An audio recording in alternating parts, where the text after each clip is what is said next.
How did you learn that he might not be the only one? From your show, from the news, yeah.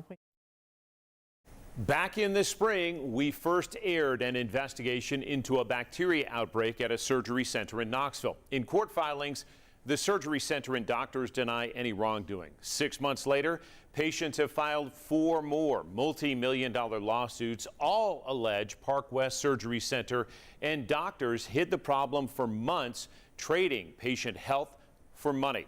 The targets of the lawsuits sent us a new response this week, saying in part, at no time did any physician prioritize financial gain over patient safety. But tonight, our follow-up reporting explains the latest claims and a new timeline of infection cases. We really felt like we were let down. I mean, I can't get over the fact that I know that they knew what was going on, and nobody ever said a word.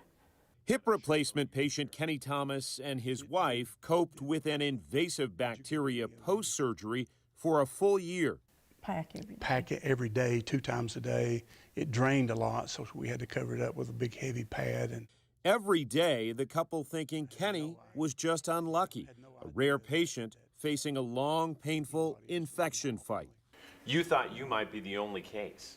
yeah, I suppose, yeah. Yes, sir. So you were just going to suck it up and move on? Yeah. Tony, you're not the only one. 3 weeks before Kenny's surgery, My wound was not healing. It was still oozing pus and blood. in his lawsuit, hip replacement patient Anthony Cannon says he underwent his operation in February of 2024 at the same Knoxville Surgery Center and developed a similar infection tied to the same invasive bacteria. We were constantly in care. I felt like I had earned my nursing degree. All this time, they acted like they had no clue of what was going on. But there was a point where you didn't think you were going to make it through. Oh, Absolutely. Yeah. It was just life-changing and life-draining. Both new lawsuits filed by those patients help offer a clearer timeline into a bacteria outbreak at Parkwest Surgery Center, when it started and when it ended. This is Kenny's surgery in March of 2024. Here is Anthony's surgery in February of that year. Now, look at the dates of the other surgeries tied to a half dozen other lawsuits. Our investigation shows patient 0, the first known problem case in our reporting, dates back to April of 2023, and patient Mary Beth Molitor. What's your message to the surgeon in the surgery center?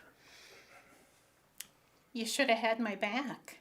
There was a failure, certainly, at Parkwest Surgery Center, in their failure in their infection prevention programs. After hearing from the Molitors and their lawyer last spring, So that's as straight as it'll get. patient Rick Stemick told us he went in for a routine knee replacement at Parkwest Surgery Center and was 10 surgeries and 2 years into his recovery.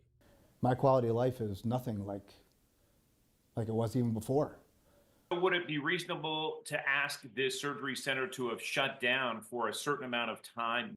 It would not only have been reasonable, it would have been the right thing to do. The common thread in all 8 cases is an aggressive bacteria our WBIR medical expert says typically appears in less than 1 in every 10,000 surgeries. That what really catches my eye. You know, we all went into medicine to do the right thing, to take care of patients, to make them better. And somewhere along the path, many of us went astray and it became nothing more than a business. I hope and pray that I get to walk without a limp. Hip replacement patient Anthony Cannon lost part of his hearing during recovery, a known side effect of loading up on antibiotics to fight infection. Your quality of life has suffered. It has, yes. Yes, sir. And all the patients we heard from hold a shared goal: spare anyone else their pain. You knew and you said nothing.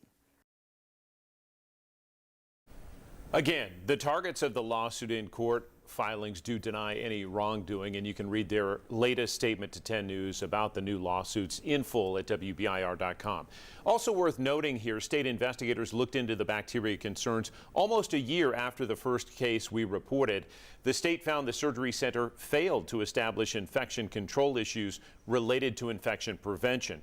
But in a follow-up visit a couple of months later, the state then found the surgery center in substantial compliance. So for clarification, at last check, no recent infections. No new reports of infections since the spring of 2024. Parkwest Surgery Center is under new management, and for clarity, that building is separate from the hospital. Now, tonight, Robin, at 11, we will hear from lawyers behind the bulk of the lawsuits here, a legal fight that could take months or years.